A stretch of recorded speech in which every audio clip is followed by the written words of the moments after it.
Greetings, citizens! My name is FailureToReport, in case you forgot, which will be totally understandable because it has been a minute, hasn't it? It sure has. And I, of course, missed each and every one of you more than I missed the OG Star Citizen flight model.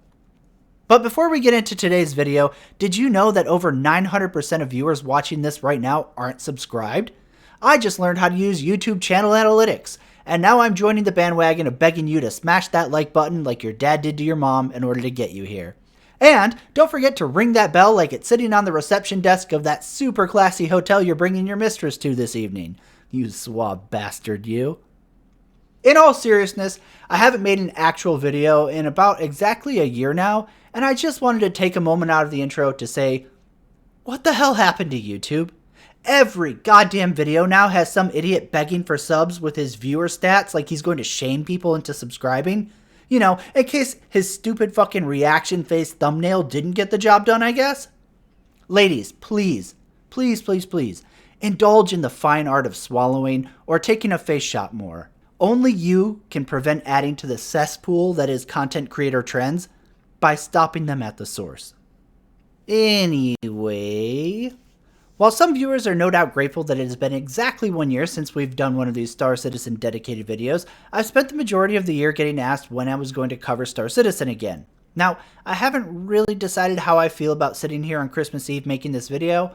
I am ever the slave to peer pressure, however, so here we are wrapping up 2022 and venturing into the new bright future of Star Citizen with 2023 just up ahead. So let's get to the reason for the season and start our glorious recap of Star Citizen 2022 edition. If you haven't seen our 2021 video recap, that's fine. There's going to be plenty of overlap in this video, but the one takeaway I really want to pull up from the past is that I was generally very neutral to even positive towards the state of Star Citizen going into the beginning of this year. That's right, big evil Star Citizen hater failure said nice things about the project. Now, let me clarify before anybody gets wires crossed or uses that line out of context. In the far-off year of 2021, something magical happened.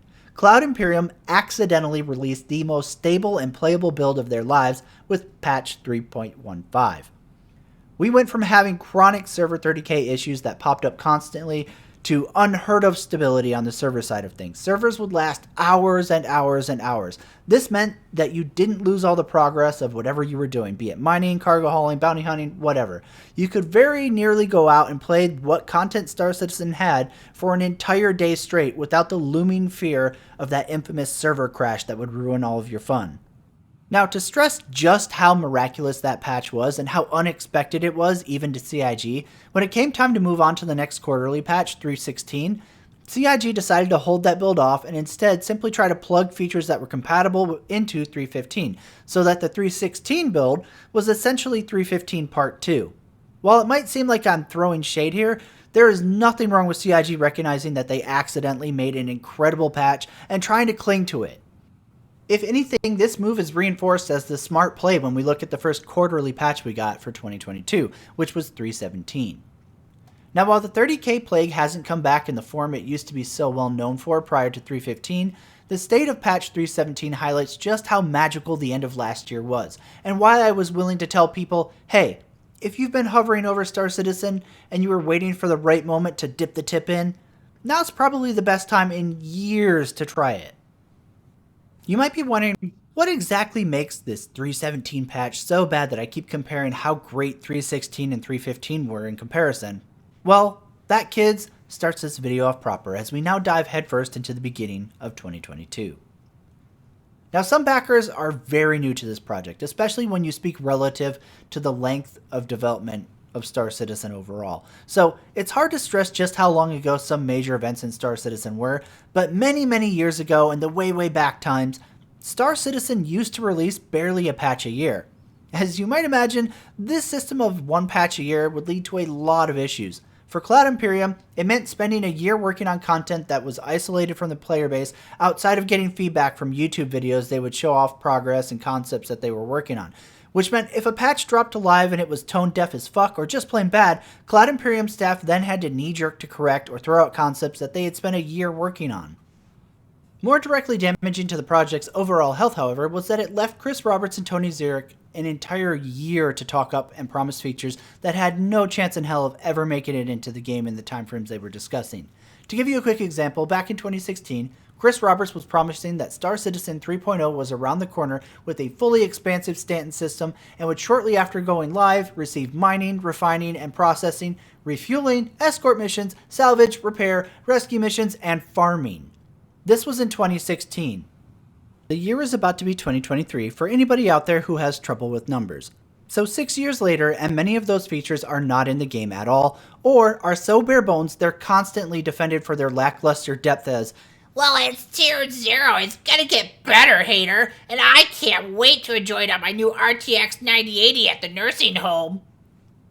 Now these issues with yearly updates are just CIG specific. The real damage is what it did to backers of the project. You see, this schedule would lead players to spending a year being hyped up by Chris and his crew of used car salesmen on the YouTube, and you'd spend a year hearing about how that concept ship you bought years ago was finally coming around the corner, or that tentpole gameplay mechanic was finally coming down the pipe, only to have the yearly patch be dropping with none of it.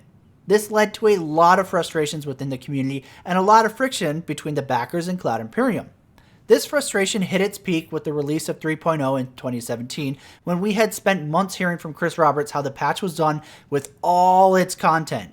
But it was delayed a year because CIG wanted to polish it up to Chris Roberts' standards, only for it to drop void of content, buggy as fuck, and even on a supercomputer barely able to hit 20 frames per second. This infamous patch is still memed on to this day when people say, is 3.0 out yet, or is it 2017 yet? In fact, it was such a dramatic letdown and caused so much discontent within the community that it directly led to Cloud Imperium changing their development style when Chris Roberts announced that the project would be gaining a roadmap to more clearly show what was being worked on, as well as switching to a quarterly update schedule to get new features into the hands of backers sooner, allowing for content to be consumed by the backers and received feedback upon in a more timely fashion. So, where is this big history lesson going, you might be asking? Well, it's made very relevant to the year 2022, thanks to quarterly patch 317. Because prior to this year, Star Citizen has enjoyed quarterly updates every year since 2018. However, when patch 317 dropped of April this year, it kinda decided to stay a while. Like the entire rest of the year. Now with Star Citizen, things always seem to be relative. If 315 had dropped and then we ended up sitting on that build for most of a year, I'd imagine the bulk of the community wouldn't have complained.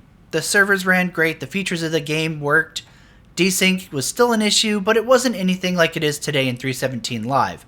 However, 317 is not that golden child patch, and as a result, citizens were left to sit on one of the most garbage builds we've had in years. So what made 317 such an underwhelming affair that it has been mocked as the year of the barista?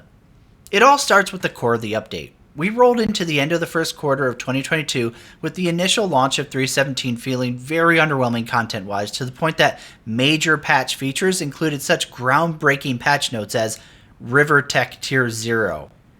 Holy shit! Stop the press! Get PC Gamer, Kotaku, Bill Gates, get everyone! Star Citizen has figured out how to make rivers. This is it! It's happening! The floodgates are opening! Oh, they're thrown wide! Content, here we come! Now, to be fair, 317 also saw the introduction of shopping and selling Tier 0, which sounded like it was going to be a major feature. Hey, we can finally sell things we loot around the verse. That seems like it would be a cool gameplay loop hook, right? While we've been whoring bunker missions for ages now, there hasn't really been a point to it besides replacing gear you might lose to game crashes or other inventory issues. So you'd blitz through a bunker mission, kill everyone, and not really even bother looting anyone because what was the point? Well, now there was one, with selling. Except this gameplay loop was blessed with the touch of Roberts, and made absolutely pointless. Want to buy a new fine rifle from a shop? That'll be 4,500 credits. Want to sell a rifle you looted from the vendors? Best I can do, 2,500 credits. It explains so much about the brain-dead NPCs in Star Citizen now that I know the Pawn Stars family single-handedly populated the verse. Now, the argument that fanboys will come back with is, "Yeah, but you can sell looted items to vendors, and that's better than not being able to do it at all." And I mean, sure, I suppose that's true, but the issue is, it's just pointless. Do I want to spend an hour running around looting bodies bit by bit because you can only carry so much now in Star Citizen? So that means having to drag shit from the body inventory to my inventory, then run out to my ship, unload all those items, then run back down into the bunker and resume looting the body, rinse and repeat for every dead body in there for a few thousand credits a pop? The entire time you're doing this tedious looting, your ship is also sitting out there vulnerable as hell to being popped.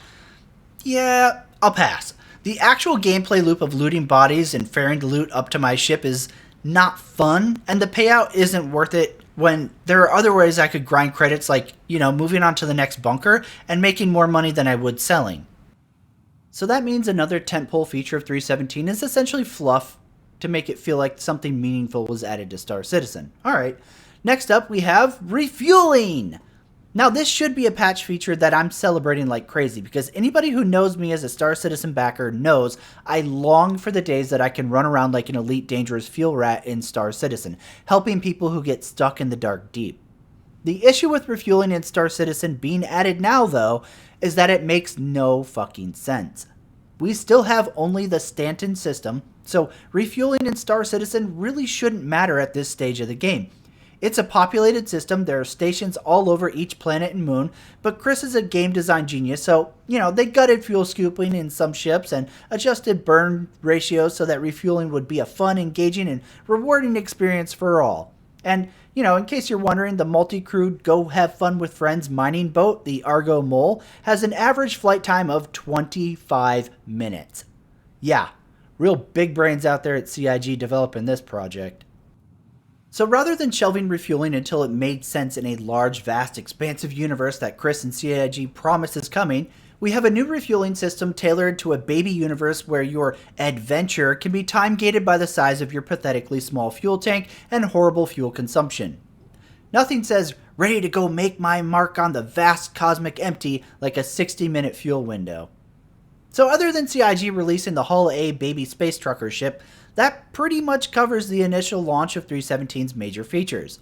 Now, you're probably thinking to yourself, okay, but this patch was released in April and it's still on the live server, so they must have added to it over the year. That can't be all, right? Well, you're right, citizen. They did indeed add to patch 3.17 over the year, with such revolutionary features as new derelict shipwrecks to explore and have missions to. They added planetary navigation to AI so they can T-pose their way around points of interest, no longer limited to that creepy flash mob in the starports or space stations. AI landing improvements, so that AI can now spawn in and come deliver ground reinforcements for missions. This was actually my favorite patch note, so much so that I'd like to read it word for a moment so we can appreciate it together.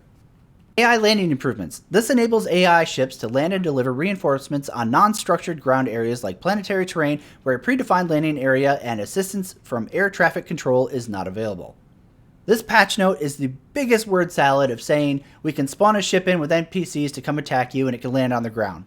Imagine Ubisoft or Rockstar going, yeah, when you're caught in Ghost Recon or you get stars in GTA, we now have the revolutionary tech to spawn the NPCs in, and after 10 years, we've mastered the tech to have it land. The part of the patch note that is most amusing to me, though, is the end of it, where they say, landing areas where assistance from ATC is not available. What does that have to do with NPC landings? There is no NPC air traffic that comes in or out of ports in the first place. Why is this even relevant to the patch note? The fact is, if you took any of 3.17's multiple patches and cut the word filler out of the patch notes, they would be depressingly short. Here, let me demonstrate really quick.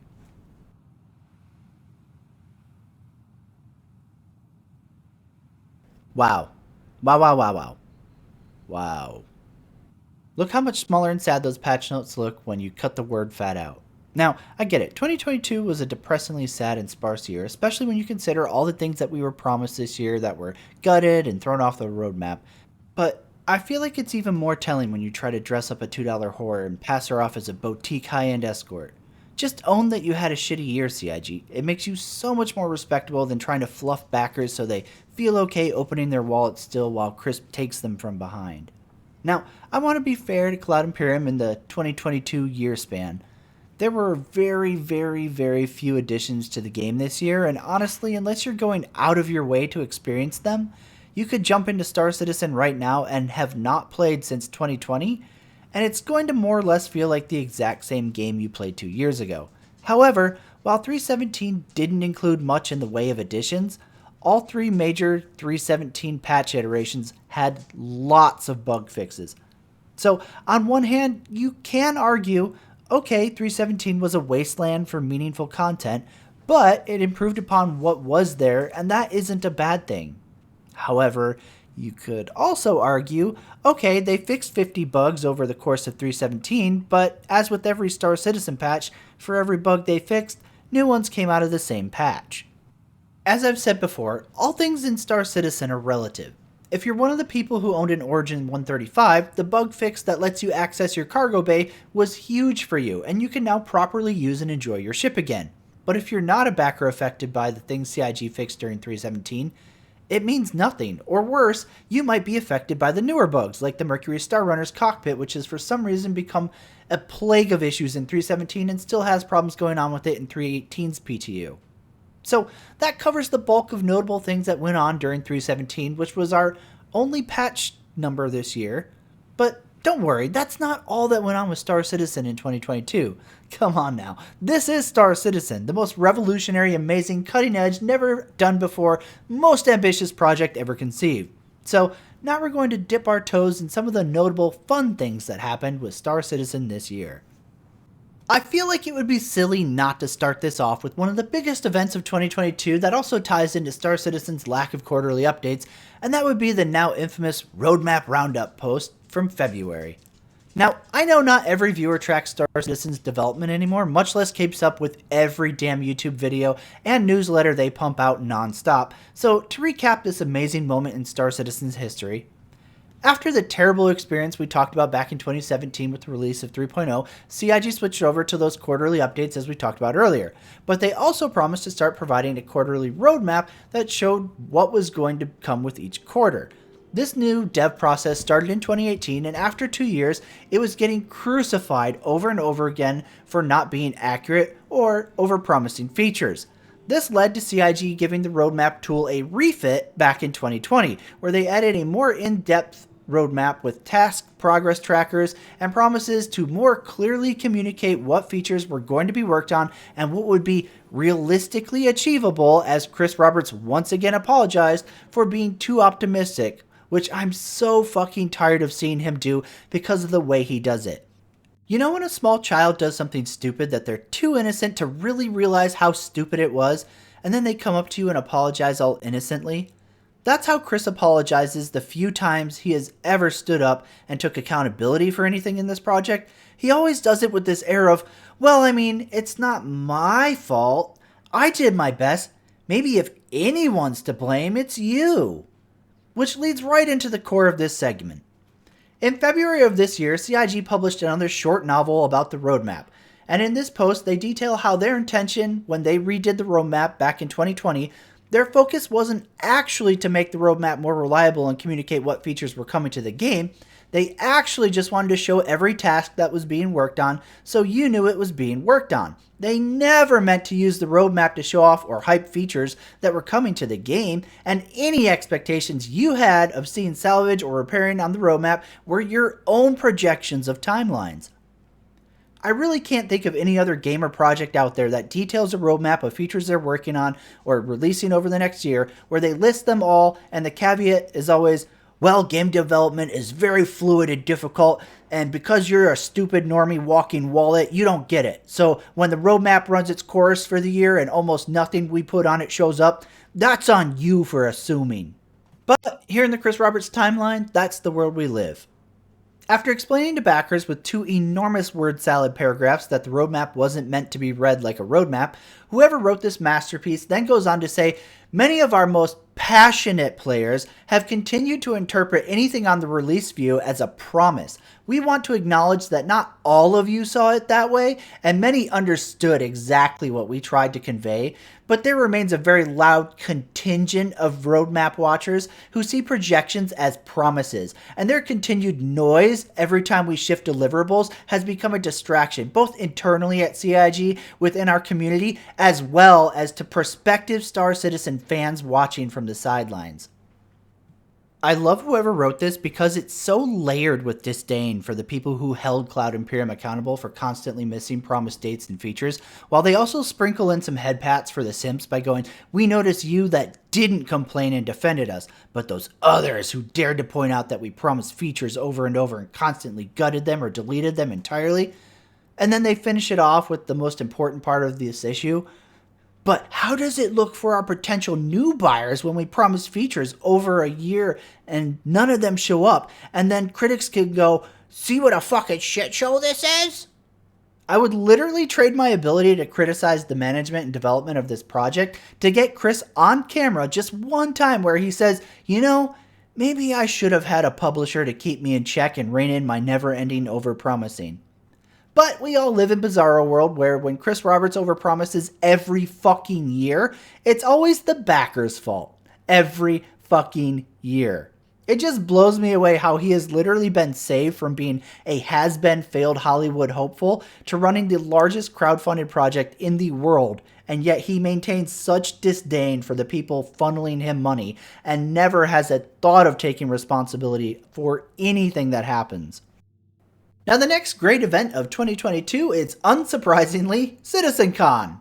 If you're somehow not familiar with what CitizenCon is, it's a yearly event where CIG shows off progress being made within the project. And these days, one of the few times Chris Roberts comes out of the bunker to wave his hat around and push for those sweet, sweet dollar bills.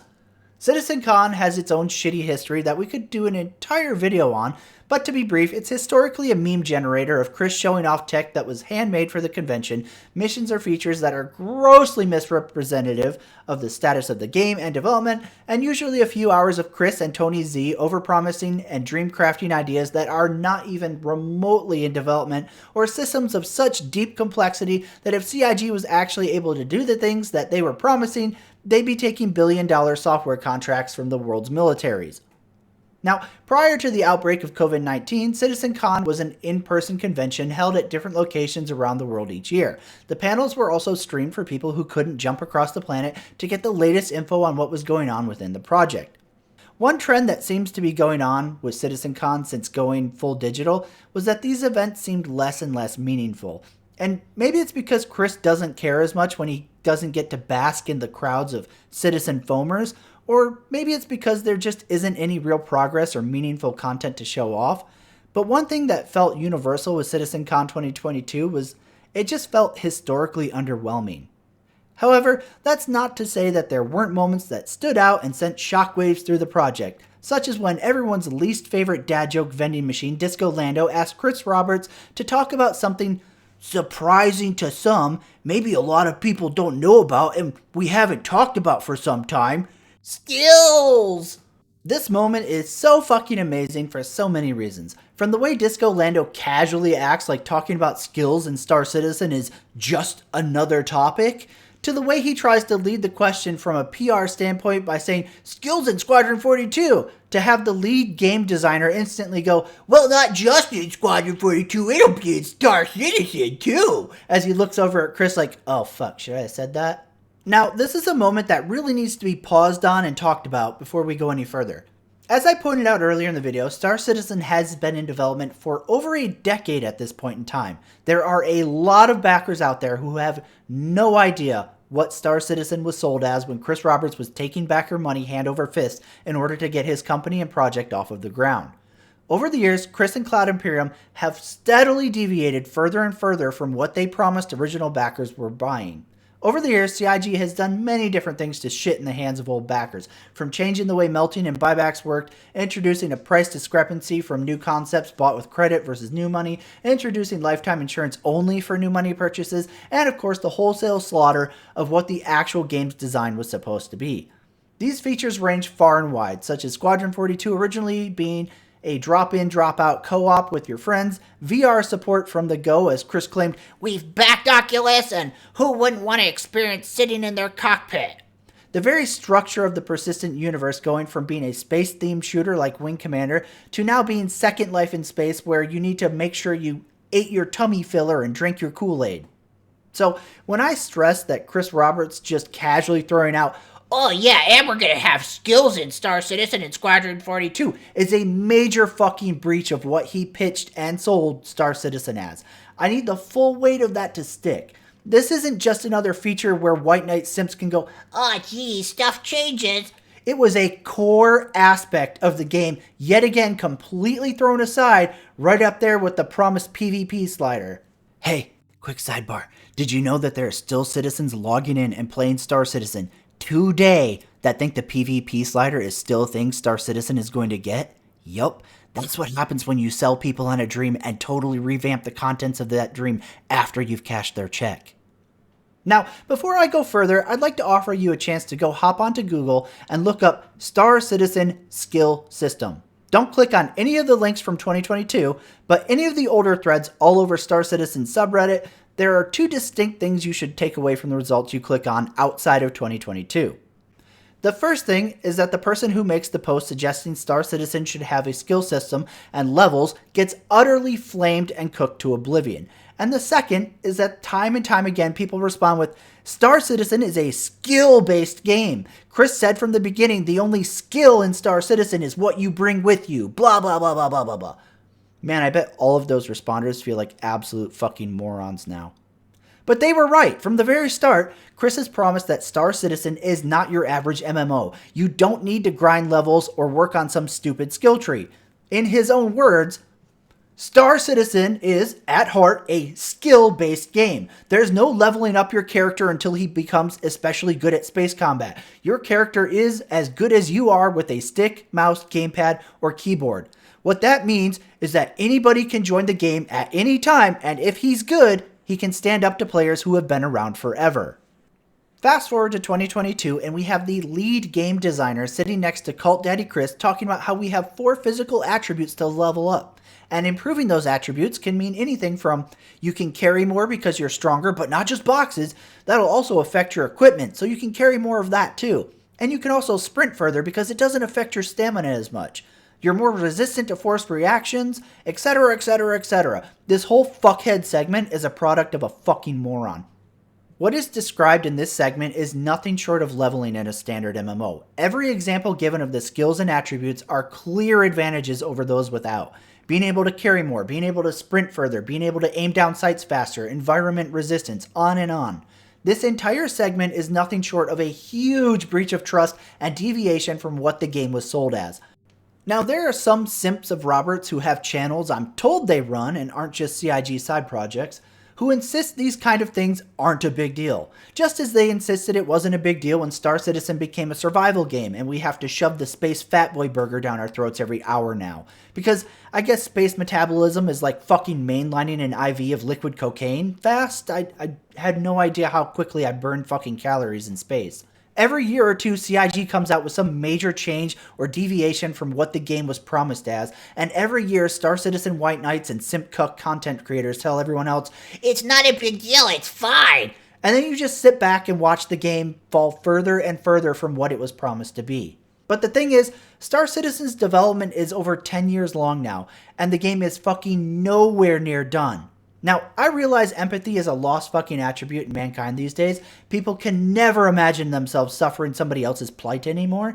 So I get all these rosy-eyed backers who are all sweet and innocent and have no idea what they're talking about when they defend how open and amazing Cloud Imperium's development is of the project, and that it just passed its 5th year of active development with a paltry small staff of only a couple hundred until recently.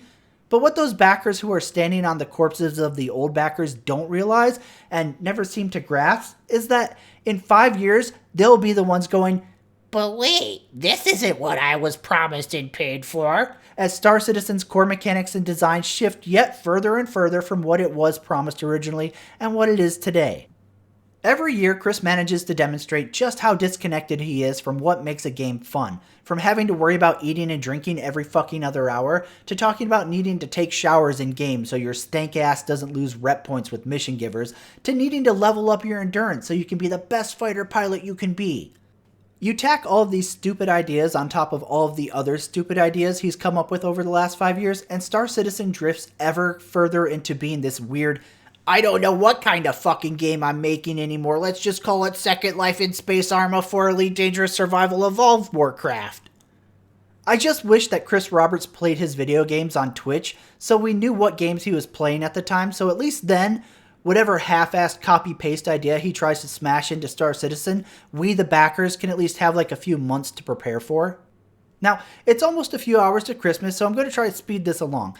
I think at this point, it's very evident that CitizenCon 2022 was kind of a fucking shit show of normal crisp proportion, and that nothing good came from it as usual.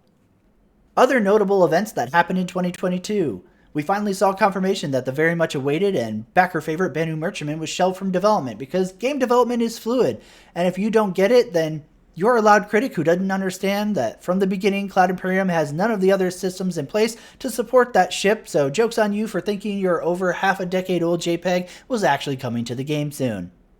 Additionally, during Chris Roberts' letter from the chairman this May, he wrote about how teams are working on server meshing and persistent entity streaming, and assured everyone that while 3.18 was going to need more time in the oven this year, they were going to give us a content-rich 3.17.2 patch, which we've already covered, because it was so rich in content, but also use this letter to impress upon everyone how amazing the next two patches were going to be. 3.18 bringing the first iteration of persistent entity streaming, and then onwards to Pyro with patch 4.0, finally breaking free of the never-ending 3.0 series. And all of you backers could look forward to testing 3.18 and the huge milestone patch 4.0 on the PTU this summer and winter respectively. Wait. Hold on, checking my calendar really quick to make sure my kids aren't tricking me into an early Christmas. Yeah, no, it's definitely winter here. But that means... Now, wait a minute. Remember that segment where Cloud Imperium talked down to us for our problem with interpreting the roadmap wrong and seeing things as release promises? Bad backer.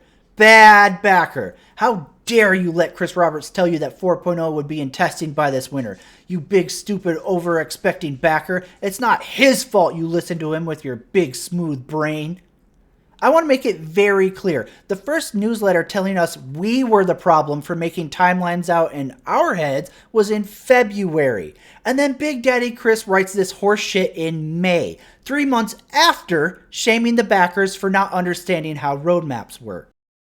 Now, even in this crazy timeline we exist in, even I, the horrible hater FailureToReport, am not so heartless to look at patch timelines and go, Oh my god, it didn't deliver, wow!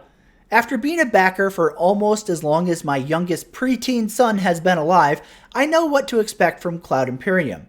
They are never accurate with timelines, ever, and in the best case scenarios, they miss dates by months or more often years. So Chris talking about patch 4.0 going to PTU by the end of this year isn't really that remarkable.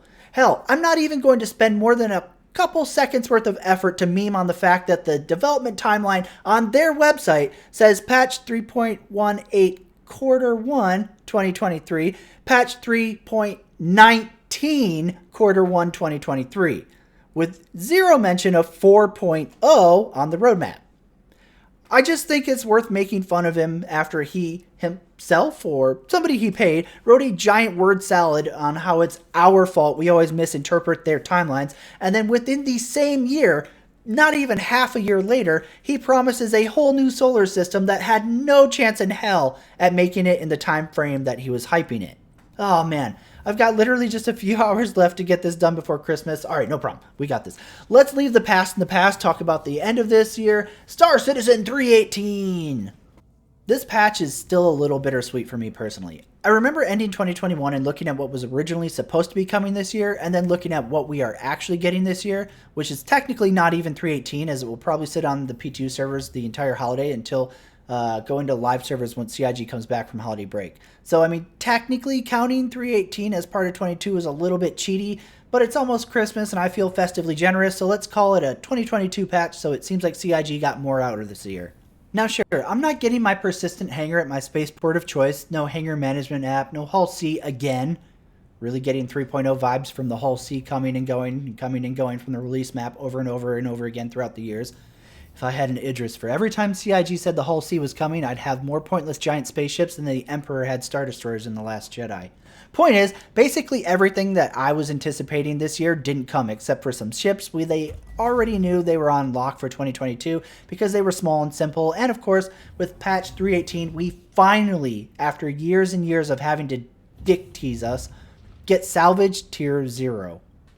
So, what is Salvage Tier 0? Is it fun? Does it suck? Can we trade Chris Roberts for literally anybody else? Glad you asked, friend. Let's talk about Star Citizen 318. Before I start talking about 318 and its tentpole game mechanic, I'd like to be upfront and make it very clear. I don't give a shit about salvage. Like if Star Citizen combat is 0 and Star Citizen people meatbag transporting is 10, salvage comes in at about a 3 for me. If there was absolutely nothing else to do, and there was a dude standing behind my chair with a gun to my head saying, "Play something on Star Citizen for 24 hours," I would choose salvage before choosing to do any of the jank-ass dogshit first-person combat or the shitty space combat that Chris has turned into what used to be the best part of Star Citizen into arguably the worst, but it wouldn't be something that I have an interest in starting up my computer to play of my own free will. Now that I've outed myself as a dirty salvage hater, let's talk about how Star Citizen has done salvage from my perspective with that context. Salvage in Star Citizen as it's releasing in 318 is both the most enjoyable chill profession they've made so far, in my opinion, and the absolute fucking worst. Let's start with the good things. Salvage comes in two varieties: ship-based hull scraping using the Vulture or Reclaimer, or hand tool scraping so you can get out after a dogfight and scrape materials to repair your ship. I guess that makes sense? Sure, why not? Those were my favorite scenes in Firefly, Star Trek, Star Wars, Battlestar. You know, when they defeat the enemy and then jump out of their fighter to scrape the corpse of their enemy and patch up their ship. Okay, never mind. It's kind of stupid. The FPS salvaging loop is stupid. I'm sorry, I tried. That leaves the ship-based salvaging. The intent here is less about, oh geez, I got in a fight and won, let me chop my enemy so I can heal up my ship, and more akin to mining, where you go out to asteroid belts or other locations to scout out wrecks and then harvest the hull materials off of the wrecks, similar to how mining ships go out and find rocks to explode and then vacuum. Now, I have strong feelings against mining in Star Citizen. It's fucking boring. There is no skill involved in it. You just play a stupid minigame with your mouse scroll wheel that keeps you busy and prevents you from hitting the mining beam and walking away to get a drink or fuck your wife. I know some people out there think mining is this super deep skill-based feature in Star Citizen. Well, those people are literally fucking morons, so ignore them. Mining is fucking dumb. It was made by an idiot to waste your time. Period. So, when CIG first showed off salvage as yet another, look, it's a ship with a beam lasers and you laserize your target to scoopy-doop the resource, I basically immediately decided it was stupid because all I saw was mining with a facelift. Well, citizen, I am happy to inform you that salvage is in fact not that level of stupid cancer. In fact, it's almost the level of chill I wish mining was. You pop out to the asteroid belt, check your scanner for wreck signals, scoot on over, and then deploy the salvage-o-matic lasers and start stripping away. There's no stupid minigame. There's no dumb fucking salvage consumables, 50 different fucking salvage heads. How fucking refreshing. Cloud Imperium actually made a gameplay loop that wasn't needlessly complicated and stupid. Or wait, they did make it stupid and complicated. Roll that back. So there you are, citizen, minding your own business, vibing out to some waifu lo-fi beats while you harvest the wreck you came across, maybe draw a little penis on the hull for the memes, enjoying your life as salvage boss of the verse when, oh no, hopper is full. Guess what that means, boys? Time to get up from the cockpit of your single-person Vulture, go down the hallway to the ladder access, go down the ladder, go to the cargo bay of the Vulture, and pick up the stupid fucking box that is plugged into your hopper, and then move it to the back of the cargo grid. Now go back to the ladder, up the vertical stairs, down the hallway, back to your seat, hop back in, resume your chill mode salvaging, and hopper is full again. Go rinse and repeat that. Now, I'll admit, I haven't put a lot of thought into a better way to design this system because, like I said, I don't really give a flying fuck about salvage. Of the few gameplay loops in Star Citizen that I have interest in still, salvage isn't one of them. But as somebody doing this gameplay loop, I can absolutely say that any interest I did have in doing salvage on the live servers is instantly killed by having to play hot seat boogie bouncing from the cockpit to the cargo bay to move boxes around. And this isn't just a Vulture problem. It's the same loop in the Reclaimer, just on a much bigger scale with much larger hallways to run up and down, which, of course, is not the intent of this ship because the Reclaimer is actually meant to be operated by multiple people as compared to the Vulture. The issue on that side of the salvage scale, however, is that Cloud Imperium evidently sees zero issue with somebody's entire gameplay loop being, I sit in the cargo bay and I move the box that comes out of the poop chute. This is fun. Now, like I said, salvage isn't near and dear to my heart, so the effort and passion isn't there for me, but I'm sure people who were actually excited for salvage could come up with, I don't know, probably a dozen better ways of running the cargo that is salvage versus having somebody sit in the dark bay playing with boxes or having the vulture owners running up and down the ship like they're fucking idiots. For me personally, it just feels like a bit of a shame because while salvage isn't exactly the semi-AFK chill profession that I would love to see in this game, it's definitely more chill and less attention demanding than that garbage crap that is mining in Star Citizen. But all of the enjoyment that I might have had out of salvage is pretty much instantly negated by having to deal with the boxes. I'm just going to throw this out there. I'm not a genius game designer or a prophet of the industry or anything, anywhere near Chris, but maybe Chris and the team working on all these industrial gameplay mechanics should go take a tour of a factory or two and watch the various forms of automation and sorting, because it seems like in the year 2952 or whatever make-believe ass year it is, 900 years in the future, they'd have invented some sort of sorting tray system for salvage material to eject out of the hopper, move down a belt, get pushed stacked on the cargo plate. Or maybe not. I guess people who have harnessed special levitation gun magic aren't that advanced and can't figure out how to move boxes automatically. Fuck it. We'll just toss this on the gameplay logic hole pile that is the things in Star Citizen that are technologically backwards from 1930s America. Outside of salvage, there are a few notable features in current 3.18 PTU. Starting with the first phase of the cargo refactor is the Physicalized Cargo system. What this means is that cargo boxes are now actual boxes inside of every ship. What this means for the future of Star Citizen is both great and horrible. Let me explain. With the new Physicalized Cargo boxes, you can now transfer cargo easily from one ship to another. That means you could be meeting up with a friend who is out salvaging and taking the material to sell on another ship. Although the process of unloading from one to the other does seem kind of like it would negate the benefit of meeting up with a miner or a salvager versus them just jumping to the selling point. But the possibility is there, and that's what matters. Through the same system of transferring from one ship to another, gankers, pirates, now have a legitimate reason for killing you. With this new cargo system, they can swoop up the juicy bits of your carcass and then take their illicit goods to a fence to be sold. Gone are the days of Care Bear haulers and miners screaming their lungs out that pirates killed them for no good reason. Wish granted! There's now a reason for the killing season. How awesome! Now, as great as the potential of this new feature is, it also opens the door so that Chris can move forward with the dumbest fucking feature he's come up with in a while. Manually loading and unloading cargo at spaceports. I get that there are a lot of window-licking, paint-chip-swallowing mouth breathers out there who keep talking about this feature like it's going to be the greatest thing to ever come to video gaming, but they're wrong.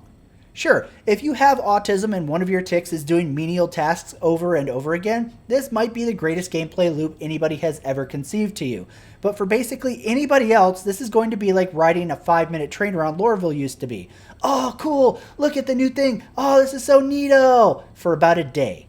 When you've had to load and unload an absurd fucking hauler like the C2 Hercules or the Caterpillar a few dozen times, the novelty of, wow, Mom, look at me, I'm like a dock worker, is going to wear real fucking fast. And I'm aware CIG keeps promising, oh, well, you can load it yourself or you can pay to have your ship loaded and it will be unavailable while the NPCs do it for you.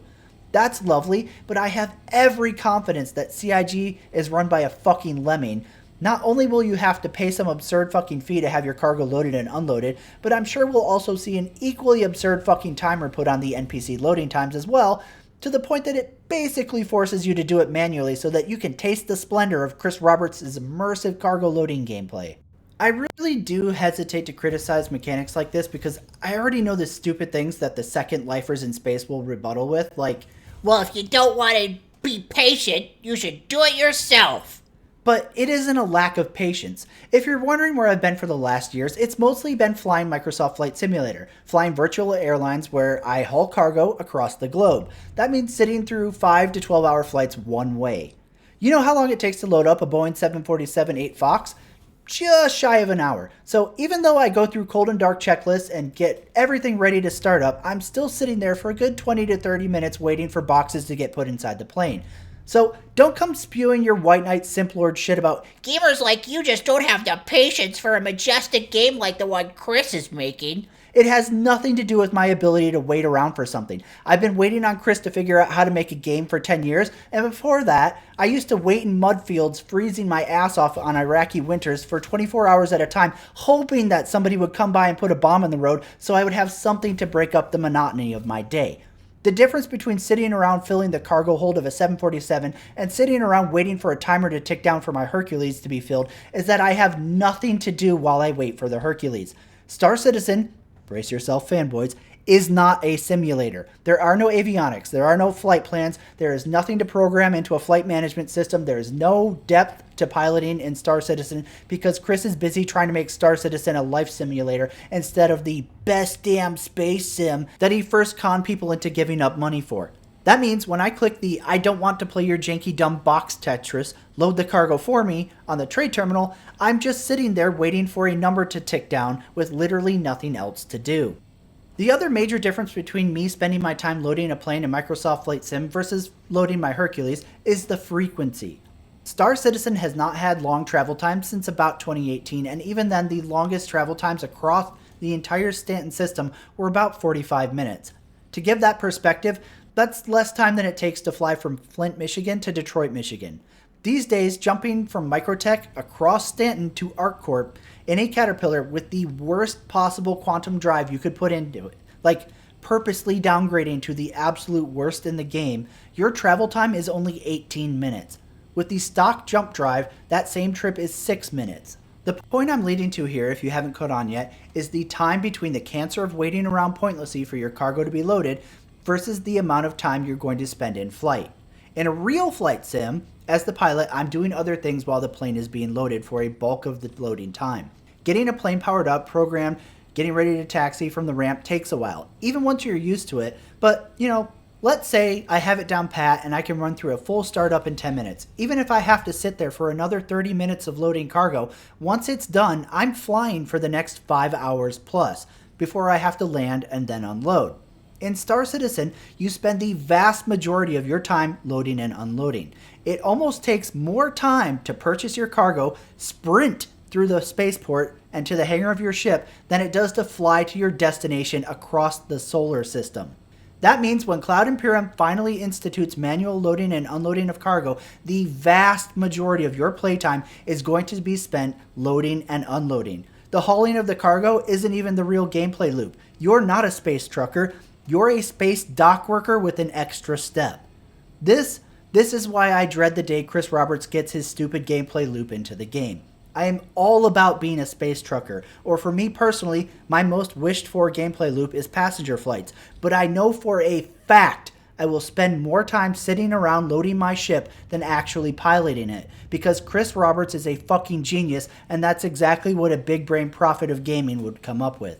Now, one of the other great things about this cargo refactor and the whole pirate gonna steal your shit gameplay loop is the other major feature that is going to be coming alive with Star Citizen 3.18, ship soft death. For once, any clickbait YouTuber who has made yet another stupid Star Citizen thumbnail that says something dumb like, This changes everything again. They're actually right. With the implementation of ship soft death, ships no longer simply explode into bright space fireworks when you shoot them up. Instead, attackers can essentially damage a ship to the point that it is disabled. Under this new system, once a ship reaches soft death, aggressors have the choice of continuing to damage the target until it reaches the normal death state of exploding into space fireworks, or they can take advantage of the disabled ship by boarding it, eliminating the crew, or ransoming them, or whatever sick things people will think up of with this new mechanic. Surely nothing bad will come of this. But most importantly, when a ship is damaged to soft death, its entire cargo remains intact. This feeds into the whole pirates now have a reason to gank you loop we talked about earlier. With this new system, when a pirate is in a brokenly overpowered Corsair and he spots you hauling your way up a gravity well loaded with goods, he can now Swiss cheese your ship until soft death and then either board and kill you or hit you up in comms and work out a deal. Alternatively to this, however, keep in mind that with the new physicalized cargo system, they can also simply just Swiss cheese your ship until it explodes into pretty fireworks, and then they can simply steal what cargo doesn't get destroyed with the normal ship death state. It's important for all my Care Bear space dock workers out there to remember not every pirate is going to want to risk clearing your ship and your friends, potentially. And furthermore, many pirates just want to kill you for the fucking lull of it and watching you rage in general chat. So, getting to scoop up free cargo after the fact is basically just the cherry on your shitty experience sundae to them. So while this new soft death system does introduce many new possibilities to the game, just remember it might not change your actual in-game experience as much as everybody's hoping it's going to. One of the last major update features for 3.18 is the new derelict missions and assault the platform missions on Orison. I'm sure these are super neato, but I grew up playing real shooter games that don't run like janky dog shit with AI made by a 5th grader intro to game coding workshop, so I can't tell you how amazing these new things are for Star Citizen because the FPS mode of Star Citizen still plays like a desyncy, janky shit show, and that's when the actual game itself is running with good frame rate on a fresh server. Star Citizen shooter gameplay still, after all these years, feels like a more clunky version of the DayZ mod ever did. It's cool that they have all these gun attachments that you can swap them in and out, kind of like Lego blocks, but the core gameplay is still so fucking horrible that it negates any flair that they add to the base. So that's pretty much it, guys. I could harp on 3.18 a little more, or I could talk about how 2022 saw virtually nothing meaningful added to Star Citizen, how all throughout the year, every time I booted up Star Citizen, I just felt like I was playing a worse version of 3.16 that I was playing at the end of 2021, but what's the point? It's Christmas now, and I still have to finish editing this video and get it wrapped up and sent out to all of you, and when you really break it down, I'm just going to be saying the same things that I said about Star Citizen more or less the last 3 years. Is the game world beautiful? Absolutely. Is it easy to get caught up about dreaming what could be? Sure. That's the entire reason why it's so easy to milk people with this project. But is there a game here and is it fun? Honestly, I've tried really hard the last 3 or 4 years to tone down my negativity towards the project. I've purposely stopped playing Star Citizen for almost 2 years now just to prove a point to the raging retards who kept saying, Failure just makes hate videos for clicks. well, I haven't been an active Star Citizen creator since 2019, I believe, and guess what? I'm not homeless from losing out on all the riches of clickbaiting Star Citizen, and the game isn't magically better without me having been around saying all the mean things about it. Crazy how that turned out, isn't it? To that effect, however, the break time is officially over. If you're disappointed this video wasn't longer or in more detail, I ended up wasting about half of the month thanks to Amazon screwing me on a computer case so I could move all my internals out of the dogshit one that they came in, which I hadn't really anticipated. So I ended up rushing through this with nowhere near the time I wanted to spend on this video. But since this video isn't a fitting Christmas present for the best fucking channel supporters in the verse, here's your real gift. Starting now, I am going back to covering Star Citizen full time. There will from this point on be a monthly video covering both the project development and of course all of the dumb shit CIG always does throughout each new year. While I stopped doing videos on Star Citizen because I felt I needed to prove a point to the fucking ape-brained cult, I realized this year that it was kind of stupid and all I really accomplished was letting down the channel viewers like you who have stuck around despite my inactivity. I could delete this channel and never make a Star Citizen video again, but the same cucklords I was trying to prove a point to would still be saying I'm doing it for the money, or I'm doing it because I want the project to fail, or whatever other stupid shit they say. So, fear not. I realize now it was pointless trying to prove a point to people who are too stupid to rationalize things in the first place. So that's right, my little failures. Daddy finally bought the cigarettes and he's coming home with milk. Now, whenever we finish up this end of the year video, I usually dedicate the end of them to monologuing about stuff like this, and this video is no different. So, in addition to declaring my return as a regular Star Citizen channel, I also want to clarify why I'm doing it and what a 2023 model FTR is going to look like.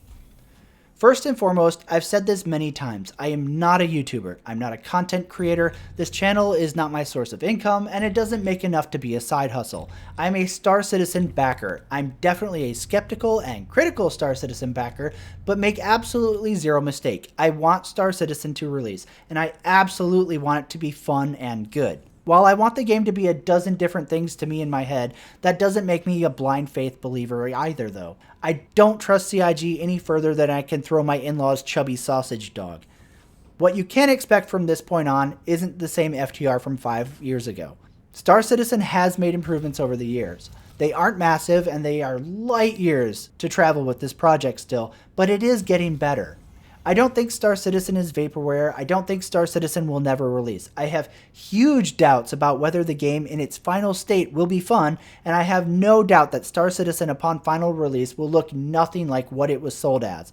So, while you can't expect me to still be critical of changes I don't agree on, and I can definitely promise to keep calling out the stupid shit that CIG does over the years, it's important to remember that above all, I am a backer of the project and I do want to see it succeed, because a good Star Citizen means I have a good space game to play.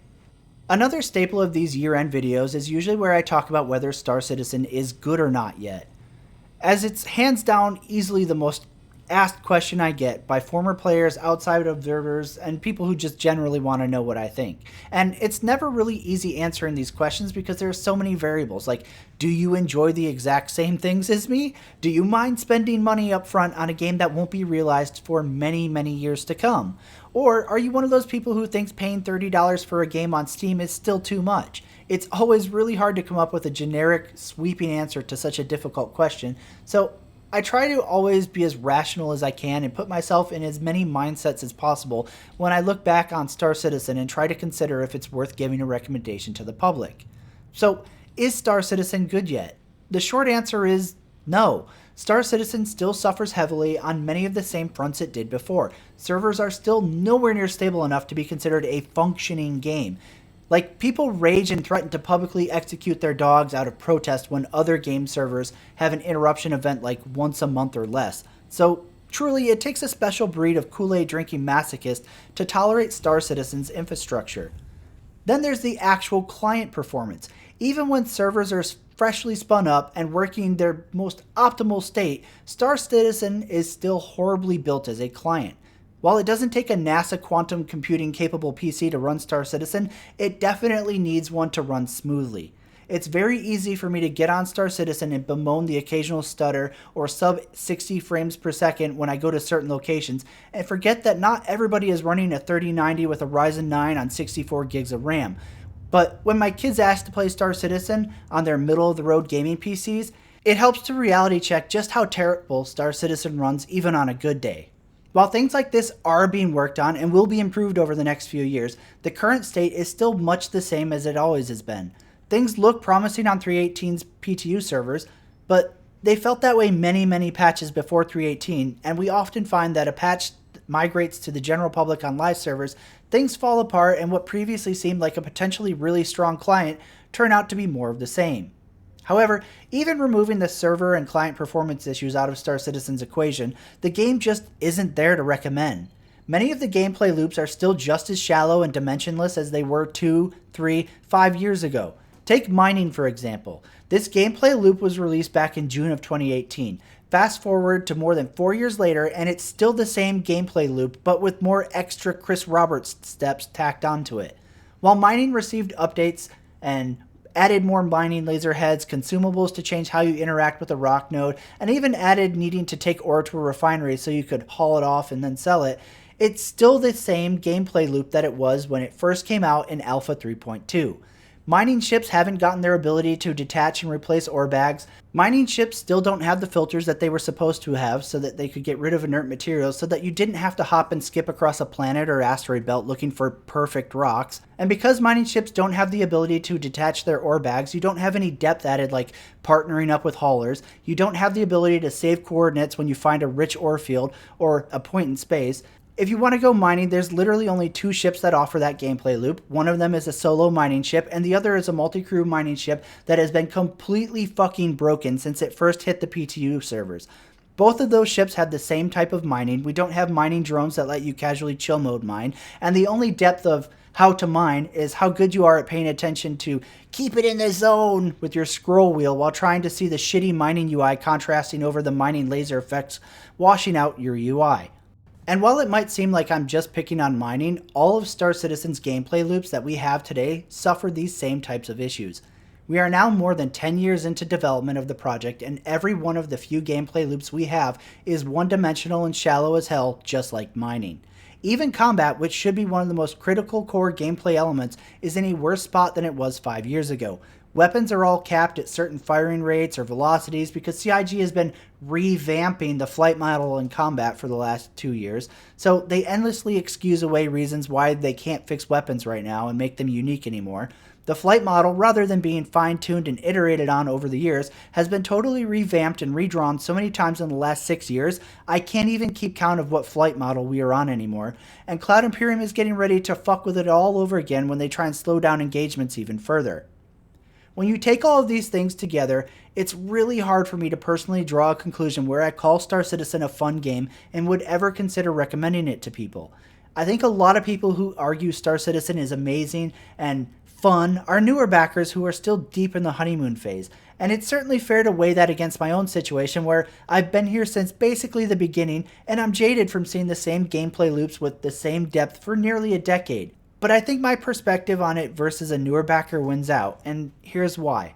Star Citizen is nowhere near complete. I've literally lived through watching some of the most ardent haters of my channel flip sides as they have transitioned from bright-eyed, bushy-tailed, brand spanking new backers of Star Citizen willing to fight tooth and nail against any criticism of the project, to becoming rancid haters of the project, walking away from the project, or just losing faith in the project or CIG's ability to deliver.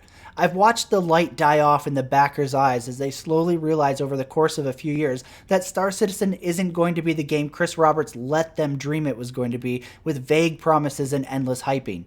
So, while I completely believe that the answer to the question, is Star Citizen a fun game, is indeed subjective, I think for the purpose of providing a broad general response, the answer is still no. Is Star Citizen a fun game for a month or two when you first back the project? Oh, absolutely. Even as a jaded old veteran, I see the magic when someone walks around New Babbage for their first time, totally drawn in by the wonder and disbelief that they're not even capable of noticing all the NPCs half stuck in walls, T-posed in a line formation, or glitching around on the running track. Like buying a new used car, those backers don't notice the cracks, they don't see the rusted undercarriage. What engine knock? Is Star Citizen a fun game after you've broken through the honeymoon phase and it isn't that special shiny because it's new anymore? I don't think it is. I think the people who will try to convince you that Star Citizen is an amazing experience that you need to back now so you don't miss out on it are one of either three crowds. Crowd A, the longtime backers who bought in early and fell hard for Chris's promises and dreams. Whether they're a whale or not, they believe in the dream of what Star Citizen will be in their head, and they feel obligated to defend that dream and bring others to the funding tracker to keep the dream alive. Crowd B, the forum backer. It blows my mind that this is a subset of the Star Citizen community, but there are tons of backers out there who are very active on Spectrum or other social media platforms who talk about Star Citizen every fucking day. But they have almost no time logged in the actual PU, for whatever reason. Whether it's they're waiting to digest the masterpiece when it's finished, they don't have a computer that can run it, they're waiting for a certain gameplay loop, whatever the reason, it doesn't matter. These people will tell you all day long how amazing Star Citizen is, but they have no idea what it is actually like because they don't play it. They don't suffer the endless bugs, they don't play the game and the same shallow gameplay loops over and over again for months or years. They have no idea, but they're certain it's amazing, and that's because that's what CIG keeps telling them every week on YouTube. And then there's Crowd C, the shitty, soulless content creators who want to be the pillars of Star Citizen, whether it's for some ego thirst or so they can pay the bills. Regardless of the game or topic, never take any content creator at face value when they rely on you being part of the community they are creating content for, whether that's a certain brand of trucks, a gun manufacturer, a clothing line, or a video game. The vast majority of Star Citizen content creators would have a total life implosion if Star Citizen wasn't a thing tomorrow. And when their lives rely on Star Citizen, what they tell potential backers and onlookers about the state and depth of the project is sus at the best of times. So no, from an objective point of view, I don't think Star Citizen is a fun game. It has years and years of performance issues, the gameplay has made very little progress over its lifetime, and in many ways steps backwards. Looking at you, Chris, for introducing stupid fucking eating and drinking mechanics, and then when you iterate on it in 3.17, you have a big brain dumb fuck idea of increased thirst and food drain rates. Yeah, solid, good job. You've made a food system that's actually worse than Fallout 76 and Ark. As much as I want Star Citizen to reach a point where it feels like an enjoyable game and there's a product there worthy of the money, to a point where I feel confident not only recommending it, but actively trying to get friends and family into the verse, Star Citizen's just still not there. Are we getting closer to that though? Is Star Citizen making progress? Yes and no. We see baby steps towards a functioning game with things like persistence being added, CIG working towards getting their game engine reworked to support Vulkan and multi-threading, and hopefully one day we see Jesus tech like server meshing actually improving the overall state of servers and client performance and stability. The issue with all of those things CIG has made progress on over the years, or the things slowly being implemented over the next few years, is they're all always baby steps. And at this point, we're talking about meaningful progress within the project being over the span of the next half decade or more. So yes, Star Citizen is getting better, but not at a rate that I would recommend getting into the project. I backed Star Citizen when I was in my late 20s, and I fully expect to be in my 40s before I see Star Citizen shed the alpha tagline disclaimer. So if you aren't a citizen of the verse, don't feel pressured into checking it out. There is literally no rush. While CIG feeds on FOMO and pressuring people to get in today, any ship you want to buy with real money when the game is good enough to deserve it is out there on the gray market. And of course, as Chris always tells people anytime pay to win is brought up, you can always earn every ship ever sold in-game with game currency anyways.